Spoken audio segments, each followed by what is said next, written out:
Hello everyone, this is Priya. Welcome back to economics Adda with Priya. आज हम लोग लॉ ऑफ डिमांड, मांग का नियम को समझेंगे। इसमें हम लोग देखेंगे कि मांग का नियम क्या होता है, वस्तु का कीमत में अगर परिवर्तन होता है तो वस्तु का मांगा गया मात्रा में कैसा प्रभाव पड़ेगा। तो स्टार्ट करते हैं, लेकिन इस लेक्चर को स्टार्ट करने से पहले इस वीडियो को लाइक और शेयर जरूर कर दीजिएगा और मेरे चैनल को सब्सक्राइब जरूर कीजिएगा। So let's begin. Law of demand, मांग का नियम। Ceteris paribus, higher the price lower the demand and lower the price higher the demand. मांग का नियम हमें क्या बताता है? मांग का नियम हमें बताता है कि अन्य बातों के समान रहने की दशा में किसी वस्तु की कीमत में वृद्धि होने पर उसकी मांग में कमी हो जाती है तथा इसके विपरीत। मतलब अन्य जितना भी कारक है जिससे मांग किसी वस्तु का प्रभावित हो जाता है वो स्थिर रहेगा, उसमें कुछ भी परिवर्तन नहीं आएगा। परिवर्तन वस्तु का कीमत में आएगा। अगर वस्तु का कीमत में वृद्धि हो जाता है तो वस्तु का मांगा गया मात्रा में कमी हो जाएगा। और इसके विपरीत मतलब अगर वस्तु का कीमत में कमी हो जाए तो वस्तु का मांगा गया जो मात्रा है वो बढ़ जाएगा। इसे हम लोग एक उदाहरण के माध्यम से समझने का कोशिश करेंगे कि मान लीजिए कि यहाँ पे ये गेहूं है, गेहूं का कीमत में अगर वृद्धि हो जाए यानी गेहूं का कीमत अगर बढ़ जाएगा। मान लेते हैं कि अभी गेहूं का कीमत 100 रुपया केजी है। अगर गेहूं का कीमत में वृद्धि हो जाए यानी ये 100 रुपया से गेहूं अगर 150 रुपया केजी हमें मिलने लगे तो हम क्या करेंगे? गेहूं का मांगा गया मात्रा को कम करेंगे या बढ़ा देंगे? तो आप ही सोचिए कि अगर गेहूं का कीमत में वृद्धि हो जाएगा तो गेहूं का मांगा गया मात्रा जो होगा वो हम कम कर देंगे, यानी गेहूं का डिमांड हम कम कर देंगे। लेकिन इसके विपरीत भी होगा। अगर गेहूं का कीमत घट जाए यानी गेहूं का कीमत अगर कम हो जाएगा, जब गेहूं का कीमत कम हो जाएगा तो अब हम ज्यादा डिमांड करेंगे यानी इसका मांगा गया मात्रा को हम बढ़ा देंगे। तो यहाँ पे गेहूं का कीमत और गेहूं का मांगा गया मात्रा के बीच में एक संबंध है, क्योंकि कीमत अगर बढ़ेगा तो हम मांग उसका कम करेंगे और इसके विपरीत जब कीमत कम हो जाएगा तो हम ज्यादा मांग करेंगे। तो कीमत और मांग के बीच में यहाँ पे एक संबंध है। कैसा संबंध है? तो ये एरो देख करके आप बता सकते हैं। दोनों एरो जो है वो विपरीत दिशा में जा रहा है। तो यहाँ पे वस्तु का कीमत और वस्तु का मांगा गया मात्रा के बीच में विपरीत संबंध होता है, यानी इनवर्स रिलेशनशिप होता है। इसे हम लोग मैथमेटिकली लिख सकते हैं। ये मांग फलन का इक्वेशन यहाँ पे लिखा हुआ है। यहाँ पे आपको दिख रहा होगा dx बराबर f bracket px py t pcx pop f और yd। ये px को छोड़ करके जितना भी फैक्टर्स यहाँ लिखा हुआ है सबके ऊपर एक बार लगा हुआ है। ये बार क्यों लगा हुआ है? ये बार हमें बताता है कि अन्य जितना भी कारक होगा वस्तु का कीमत को छोड़ करके वो स्थिर रहेगा। तो ये बार हमें बता रहा है कि अन्य जितना भी कारक है वो स्थिर है, उसमें कुछ भी परिवर्तन नहीं आएगा। परिवर्तन सिर्फ वस्तु का कीमत में आएगा, जिसके कारण वस्तु का मांग प्रभावित हो जाएगा। तो मांग का नियम का जो इक्वेशन होगा उसे हम मैथमेटिकली लिख सकते हैं dx बराबर f px dot dot dot cp। तो बाकी जितना भी अन्य कारक है जिसके ऊपर बार लगा हुआ है वो cp हो जाएगा, यानी सेट्रिस पेरिबस, यानी अन्य बातें समान रहेगी। तो यहाँ पे dx का मतलब होता है डिमांड ऑफ कमोडिटी x वस्तु की मांग। f का मतलब होता है फंक्शन ऑफ डिपेंड्स अपॉन। इस जगह x वस्तु का मांग निर्भर करता है px पे, यानी प्राइस ऑफ कमोडिटी x वस्तु का कीमत के ऊपर। तो ये है मांग का नियम। मांग का नियम हमें यही बताता है कि x वस्तु का जो मांग है वो निर्भर करता है x वस्तु का कीमत पर। अगर x वस्तु का कीमत में परिवर्तन आएगा तो x वस्तु का मांगा गया मात्रा में भी परिवर्तन आएगा। आगे है assumptions of law of demand, मांग के नियम की मान्यताएं। इसका मतलब है कि मांग का नियम तभी कार्यशील होगा जब हम कुछ बातों को एज्यूम करके चलेंगे, यानी कुछ बातों को हम मान के चलेंगे। तो उसमें पहला पॉइंट है consumers income should remains constant. उपभोक्ता की आय स्थिर रहनी चाहिए। उपभोक्ता का आय मतलब उपभोक्ता जितना अर्न कर रहा है, जितना कमा रहा है, वो स्थिर होगा, उसका इनकम में कोई भी चेंजेस नहीं आएगा। मान लीजिए कि उपभोक्ता का इनकम अब बढ़ गया है, तो उपभोक्ता अब वस्तु का कीमत को नहीं देखेगा। वो नहीं देखेगा कि वस्तु का कीमत बढ़ रहा है या कम हो रहा है। उसका इनकम बढ़ गया है, तो इस बढ़े हुए इनकम के कारण अब वो एबल है कि वो ज्यादा क्वांटिटी को खरीदे, यानी वस्तु का मांग अब ज्यादा करे। अगर यहाँ पे वस्तु का कीमत बढ़ भी जाएगा तो भी उपभोक्ता वस्तु का मांगा गया मात्रा बढ़ा देगा, क्योंकि उपभोक्ता का इनकम में यानी उसका आय में वृद्धि हो गया है। अब वो सक्षम है कि इस बढ़े हुए कीमत में भी वो ज्यादा क्वांटिटी का डिमांड करे। तो यहाँ पे अगर आप देखेंगे दोनों एरो को, कीमत और मांगा गया मात्रा का एरो को देखेंगे तो दोनों तो एक ही दिशा में जा रहा है, तो यहाँ पे मांग का नियम गलत हो जाएगा। तो मांग का नियम को हमें क्रियाशील बनाने के लिए उपभोक्ता का आय को हमें स्थिर रखना होगा, उसमें कुछ भी हम परिवर्तन नहीं लाएंगे। दूसरा पॉइंट है consumers taste should remains constant. उपभोक्ता का स्वाद और पसंद स्थिर रहना चाहिए। इसका मतलब उपभोक्ता का स्वाद और पसंद में कोई भी परिवर्तन नहीं आना चाहिए। मान लीजिए कि ये एक उपभोक्ता है, इनको ये गुपचुप बहुत अच्छा लगा, तो इनको ये गुपचुप का स्वाद बहुत अच्छा लगा है, यानी टेस्ट इसका बहुत अच्छा लगा है, तो इस गुपचुप का अगर कीमत बढ़ भी जाएगा तो भी ये उपभोक्ता गुपचुप का जो क्वांटिटी है वो ज्यादा खरीदेगी, क्योंकि उनको इसका स्वाद बहुत अच्छा लगा है। तो इसका विपरीत भी हो सकता है, अगर वस्तु का जो स्वाद है यानी गुपचुप का जो स्वाद है ये उपभोक्ता को पसंद नहीं आए, तो वस्तु का कीमत कितना भी घट जाए ये उसका क्वांटिटी को बिल्कुल भी नहीं बढ़ाएंगी।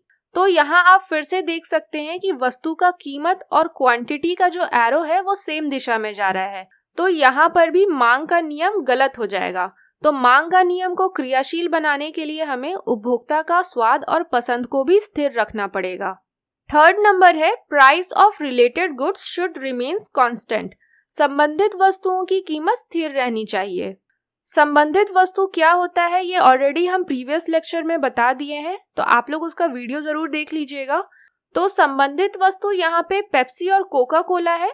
मान लीजिए कि कोका कोला का कीमत में कमी आ जाए, कोका कोला का कीमत में कमी आ गया है, तो जो लोग पेप्सी पी रहे थे वो अब कोका कोला पियेंगे, क्योंकि कोका कोला का जो दाम है वो अब कम हो गया है। तो इसके कारण क्या होगा, पेप्सी का जो मांगा गया मात्रा है वो भी कम हो जाएगा। लोग अब कोका कोला को पीने लगेंगे, पेप्सी को नहीं पियेंगे। या इसका विपरीत भी हो सकता है, अगर कोका कोला का कीमत में वृद्धि हो जाए। अब कोका कोला का कीमत में वृद्धि हो गया है तो लोग अब कोका कोला को नहीं पियेंगे, लोग अब पेप्सी को पीने लगेंगे।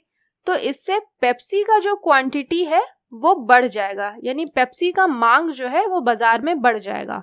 तो अब यहाँ आप देखेंगे तो दोनों का एरो जो है वो एक ही दिशा में जा रहा है, यानी यहाँ भी मांग का नियम गलत हो जाएगा। इसलिए मांग का नियम को अगर हमें क्रियाशील बनाना है तो संबंधित वस्तु का जो कीमत है उसे हमें स्थिर रखना होगा। फोर्थ नंबर पॉइंट है consumers remain unknown with a new substitute. किसी नवीन स्थानपन्न वस्तु का उपभोक्ता को ज्ञान नहीं होना चाहिए। स्थानापन्न वस्तु क्या होता है यानी सब्स्टिट्यूट गुड्स क्या होता है, इसके बारे में भी हम ऑलरेडी प्रीवियस लेक्चर में बताए हुए हैं, तो आप उस वीडियो को जरूर देख लीजिएगा। तो यहाँ हमें बता रहा है कि उपभोक्ता को सब्स्टिट्यूट गुड्स के बारे में नॉलेज नहीं होना चाहिए, यानी स्थानापन्न वस्तु के बारे में ज्ञान नहीं होना चाहिए। जैसे कि अगर आप बाजार गए हैं क्लोजअप को लेने के लिए और आपको वहां पता चला कि कोलगेट अवेलेबल है, कोलगेट भी मिल रहा है और कोलगेट का कीमत जो है वो कम है, तो इस जगह क्या होगा, आप क्लोजअप को नहीं लेंगे, आप कोलगेट को ले लेंगे क्योंकि इसका कीमत कम है। तो यहाँ पे क्लोजअप का कीमत में तो कुछ भी परिवर्तन नहीं आया, लेकिन फिर भी इसका मांगा गया मात्रा कम हो गया, क्योंकि लोग अब कोलगेट को खरीदने लगे क्योंकि उसका कीमत कम था। तो यहाँ पर भी मांग का नियम गलत हो जाएगा। और आखिरी है no possibility of price change in future. भविष्य में मूल्य परिवर्तन की कोई संभावना नहीं होनी चाहिए। यहाँ पे उपभोक्ता को पता नहीं होना चाहिए कि भविष्य में कीमत में वृद्धि होने वाला है। अगर उपभोक्ता को पता चला कि भविष्य में कीमत में वृद्धि होने वाला है तो उपभोक्ता अभी ही वस्तु का मांग जो है वो बढ़ा देगा।